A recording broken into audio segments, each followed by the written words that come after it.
Miami Dolphins signed veteran receiver Tutu Atwell to a one-year deal. Tutu Atwell, he's had some decent ball games throughout the years with the Los Angeles Rams, but obviously he wasn't that fantasy value with guys like Puka Nacua there the last couple years, Cooper Kupp before that, and then last season with Devontae Adams in his first season having a monster year, obviously, for the Los Angeles Rams. So now he goes to the Miami Dolphins. We know the Dolphins, they're thin at wide receiver. They cut Tyreek Hill loose.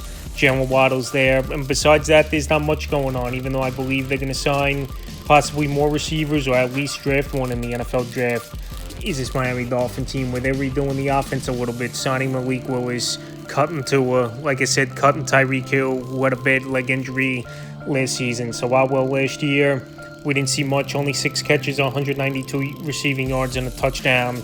But going back to 2024, he had more of a role. This season, like I said, Adams they brought in, and Jordan Whittington was ahead of him on the depth chart. So 2024, like I said, it was a decent year, 42 catches, 562 receiving yards. So going into the year, it's tough to trust Tutu Atwell having fantasy value. He's definitely a guy that has value on the special teams, definitely a guy in the slot that can make things happen in the deep ball threat. But like I said, this Dolphin offense, they need more.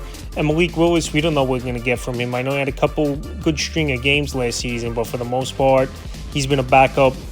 Is Malik Willis throughout his career, and a guy that the Seahawks gave up pretty early in his career run. So Tutu Atwell signs with the Miami Dolphins, and maybe if they don't bring in any other receivers, he's someone late in your fantasy drafts I would target entering the 2026 season.